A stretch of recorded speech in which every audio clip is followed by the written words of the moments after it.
আসসালামু আলাইকুম রহমতুল্লাহি ওয়া বারাকাতুহু। সম্মানিত ভিউয়ার্স, সকলে কেমন আছেন? আশা করি আল্লাহর অশেষ রহমত আলহামদুলিল্লাহ সকলে অনেক অনেক ভালো আছেন। আমি আপনাদের দোয়ায় আলহামদুলিল্লাহ অনেক ভালো আছি। তো আজকে আপনাদেরকে দেখাবো আগাম জাম্বুরা ফাঁকি আমাদের কাছ থেকে জোরে জোরে পড়ে যাইতেছে।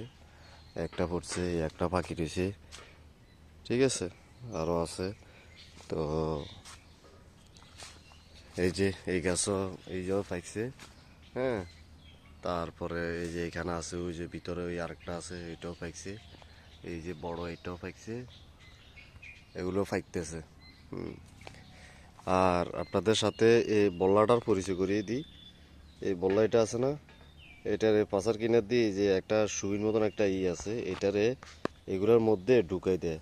এটার মধ্যে ঢুকাই দিলে যে পানিগুলো বাইরে না জাম্বুরের থেকে, ওই পানিগুলো এরা খায়, হ্যাঁ।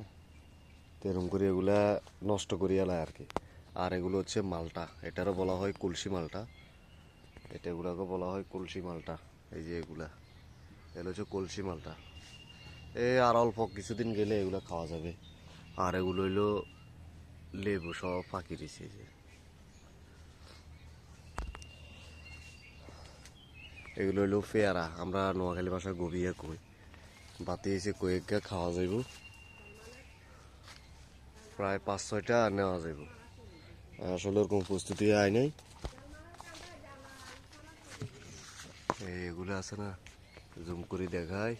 এই যে এগুলো বাতিয়েছে খাওয়া যাইব। ওই যে সিপে দিয়ে আছে বড়টা করে, এই যে জুম করা নাই লেগেছে, এই যে বয়ে গেছে। এগুলো খাওয়া যাবে। এগুলো এত পরিমাণ মিষ্টি, মানে আপনি মানে বললে বিশ্বাস করবেন না, না খাইলে। এই ইন্ডিয়া আছে আরও 2টা, এই যে এগুলা বাতি হয়ে গেছে, এগুলো খাওয়া যাইব।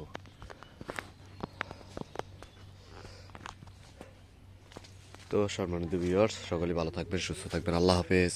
আসসালামু আলাইকুম রহমতুল্লাহি ওয়া বারাকাতুহু।